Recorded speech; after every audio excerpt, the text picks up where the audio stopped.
Hi there, my name's Aaron Lanchman.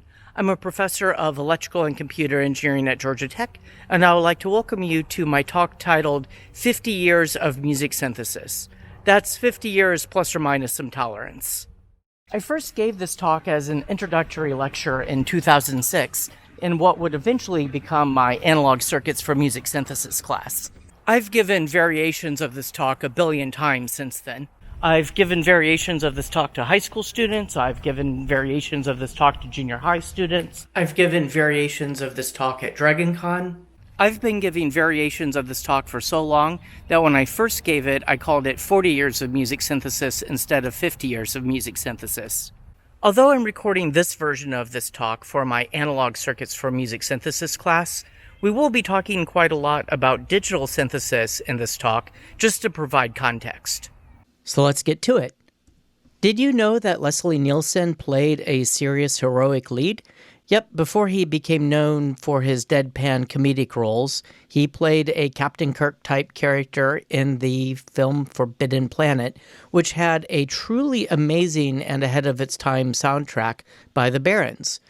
There wasn't anything remotely like a synthesizer the way you would think of one today, so they built some of their own circuits, built around vacuum tube technology, inspired by the book Cybernetics by Norbert Wiener. They would make recordings of these strange circuits, making strange sounds, and then splice them together later, speeding them up, slowing them down, playing them backwards, mixing them in different ways, etc., etc. And sometimes the students would overheat and catch the... Wait, no, not the students. Sometimes the circuits would overheat and catch on fire, but they would keep recording the self-destructing circuits to get some of the sounds for the movie. I think it would be amazingly cool to build some of these self-destructing circuits and perform a concert with them, but alas, I have looked and looked and looked and can't find a lot of information about the actual circuits. Sadness. Now, electronic music goes back much further than 50 years. It goes back basically to the dawn of electronics. Probably one of the most well-known early electronic instruments was the theremin. But people also use some unexpected sources for electronic music. In particular, the Hewlett-Packard 200 test oscillator was pressed into service by Disney to create sound effects for various films. Incidentally, the 200A was Hewlett-Packard's first product. They called it a 200 because they didn't want to give people the impression that it was their first product. Remember, things like the 200A were designed as laboratory instruments and not musical instruments. So when Delia Derbyshire was assembling the theme song to Doctor Who, it was a big pain. It involved splicing pieces of tape together. For instance, if you wanted a certain pitch from your 200A, you would have to very carefully turn the knob to get that particular pitch, record a little bit of it, and then you would have to turn the knob to a different pitch and record a little bit more. Certainly one would search for something more convenient to use. And although a modern audience, or even a contemporary audience in the 1930s wouldn't have thought of the Hammond organ as a synthesizer, Hammond organs actually perform Fourier synthesis. They add up some things that are pretty close to sine waves. Those sine wave-like signals are generated by a set of wheels that spin. These tone wheels spin at different rates depending on various gear ratios, and the wheels have metal teeth that run by a magnet with a wire wrapped around them like a guitar pickup that creates these tones. And then the performer can manipulate a set of drawbars that control the volume of various harmonics. This tone wheel idea was implemented a lot earlier in a freaky instrument called the telharmonium, a massive beast that would basically pump muzak throughout a building. Even in the 1950s, there were some laboratory experiments with computer music that involved notes on paper tape of some sort, kind of like a player piano that would play various tones. But these were obviously not within the reach of most musicians. And I find it odd that RCA at the time didn't follow up on this. They made radios and televisions, and they could have gradually miniaturized this technology, but instead they left that market open for folks like Bob Moog. Moog popularized the concept of voltage control, where you might have things like low-frequency oscillators or voltages chosen by whatever key the musician played, or voltages created by envelope generators that would model the attack, decay, sustain, and release of various characteristics of acoustic sounds. And those control voltages could do things like change the frequency of an oscillator or change the cutoff frequency of a filter. And here we have Bob Moog with George Clinton of the Parliament Funkadelic. While Moog was developing his ideas about voltage control on the East Coast, Don Buchla independently was exploring these ideas on the West Coast. Buchla came at synthesizers from a different viewpoint than Moog, and if I recall correctly, Buchla himself wasn't actually that fond of the term synthesizer.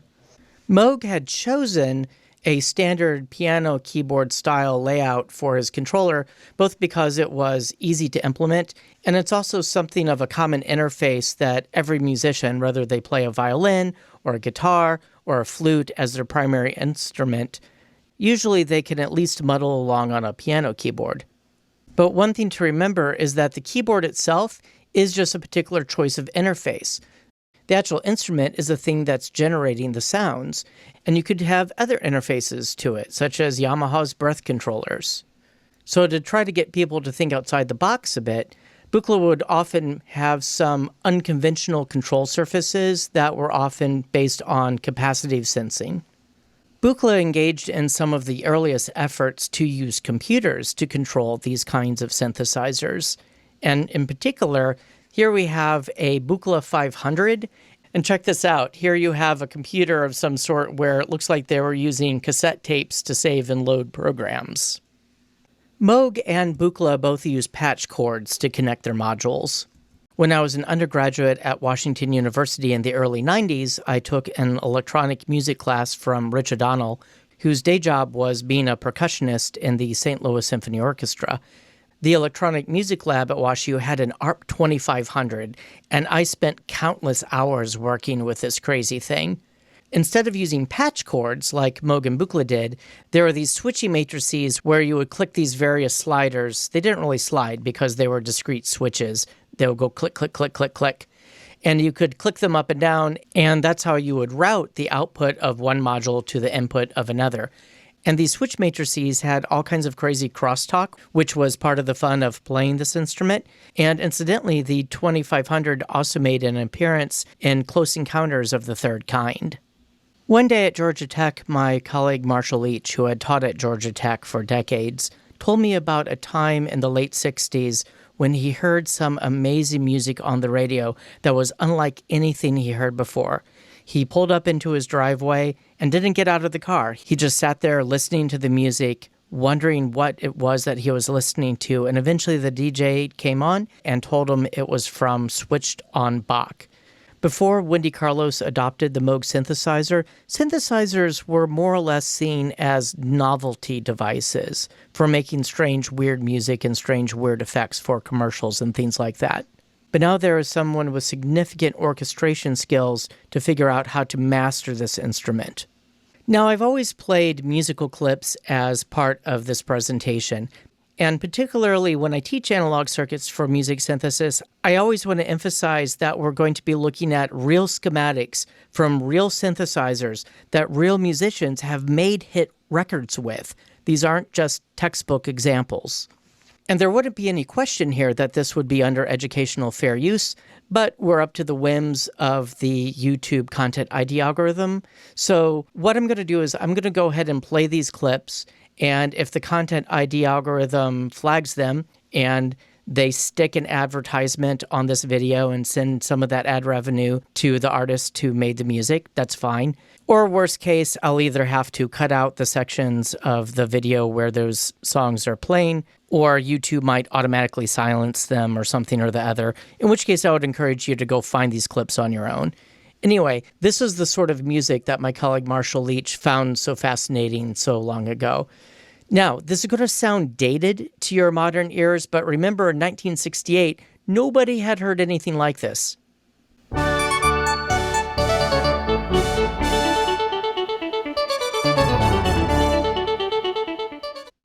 So there you go. Wendy also did some soundtrack work, and in particular, I would point to Clockwork Orange. Here's an example from that movie that uses the vocoder, and this is that kind of talking synthesizer effect where you have a carrier and a modulator, and usually in a typical application, the carrier will be a big, thick synthesizer pad with lots of harmonic content, and the modulator will be something like a human voice.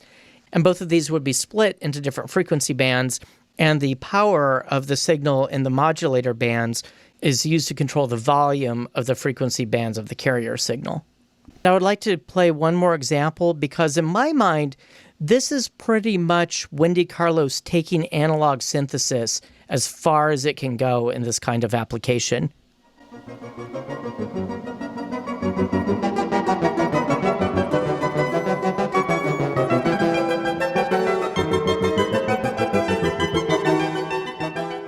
Remember, this is before sequencers, and this is largely a monophonic instrument. She has two keyboards here, so she could probably play a couple of notes at the same time using different oscillators. But mostly, that rich texture is built up from repeated multitracking. Of course, this was a studio instrument. No one would be so crazy as to try taking this on the road. Well, except someone did. I can't imagine that Keith Emerson's roadies were very happy with him. But look at this amazing instrument that he did take on the road. And here we have one of the most classic of the Moog synthesizer sounds, the big giant square wave lead.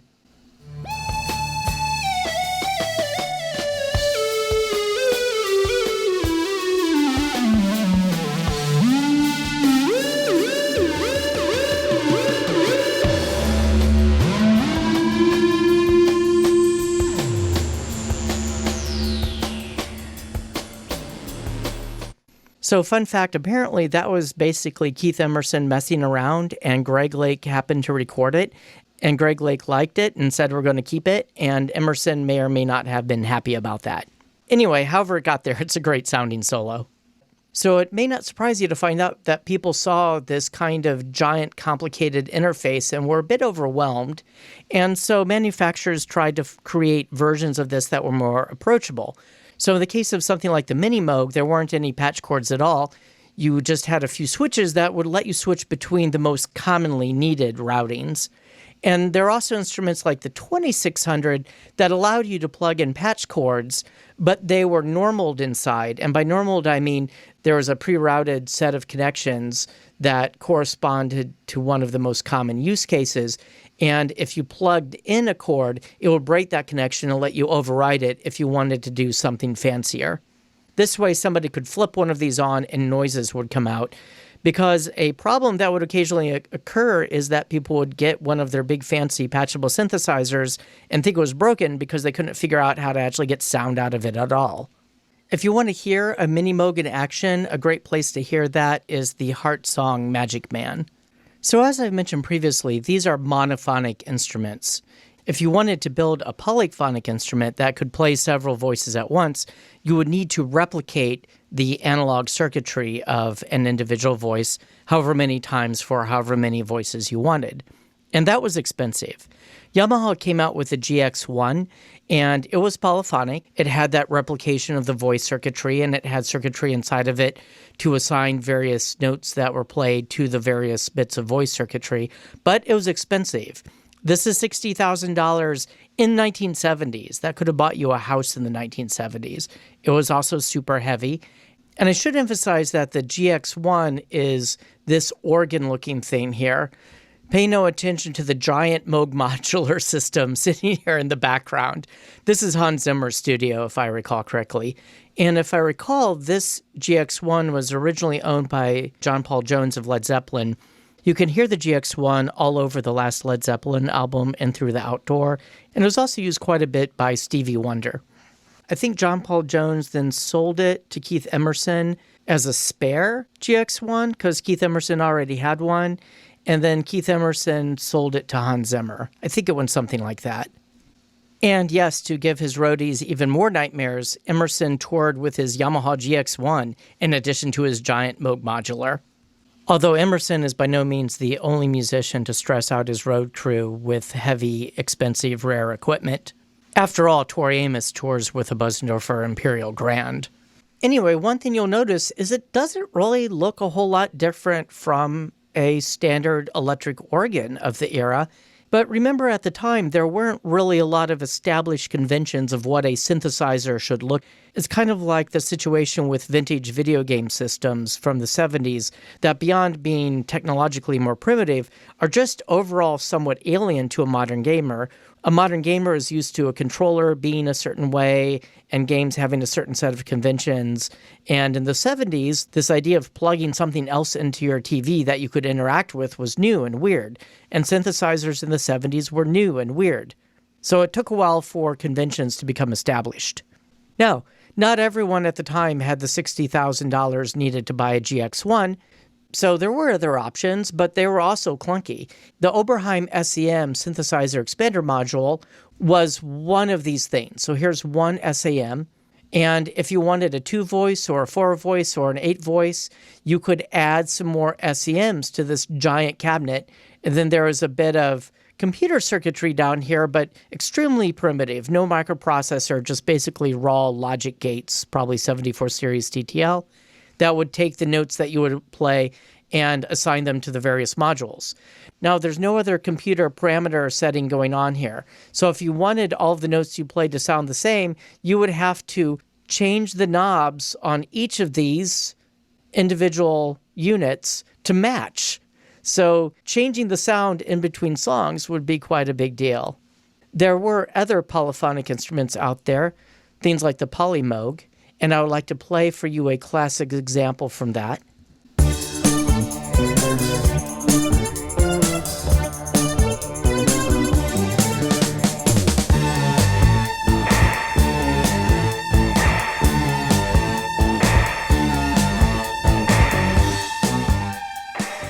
So that, of course, is Cars by Gary Newman. And by the way, if you haven't checked out Gary Newman's latest work, please go do so because it is really amazing. I got to see Gary Newman live at the Masquerade a couple of years ago, pre-coronavirus pandemic, and he and his band were absolutely phenomenal. Probably the best show I've seen at the New Masquerade. Anyway, the PolyMoog is a bit of a quirky beast. It's kind of more like an organ or what they would call a string machine, where the sum of all of the notes is then run through a single voltage-controlled filter, so you couldn't have the filter response change individually with each note. And I would argue that the PolyMoog, if you look at it, it's really an overly complicated design, so it had some issues. Yamaha continued its development of synthesizer technology past the GX1. You could think of the GX1 as a prototype instrument, and the CS80 the result of Yamaha's engineers trying to refine that design and in particular get it down to something that only costs, say, $7,000 instead of $60,000. Still fairly heavy. One of the major reasons they could do this is that Yamaha, being a large and highly capitalized company, could design and manufacture some of their own analog ICs. The CS80 was prominently used in several movie soundtracks by Vangelis.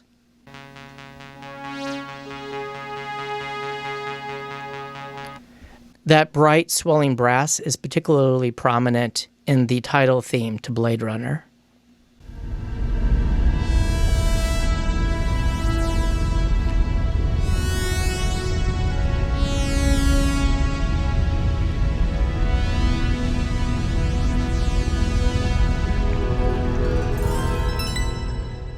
Something interesting about the CS80 is its ribbon controller and overall expressiveness.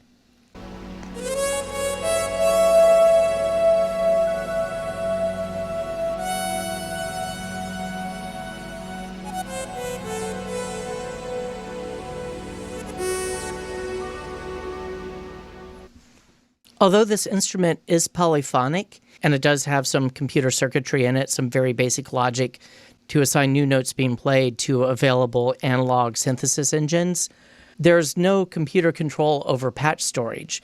The instrument did allow you to switch between 4 different presets that the user could set, but those presets were actually set by these tiny little sliders here in the upper left-hand corner. You had 4 sets of sliders that basically replicated this set of controls.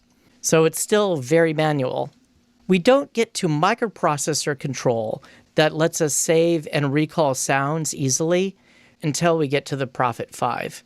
Now, there were plenty of experiments with using computers to control the parameters of analog synthesis hardware in fairly complicated fashions by Don Buchla and others.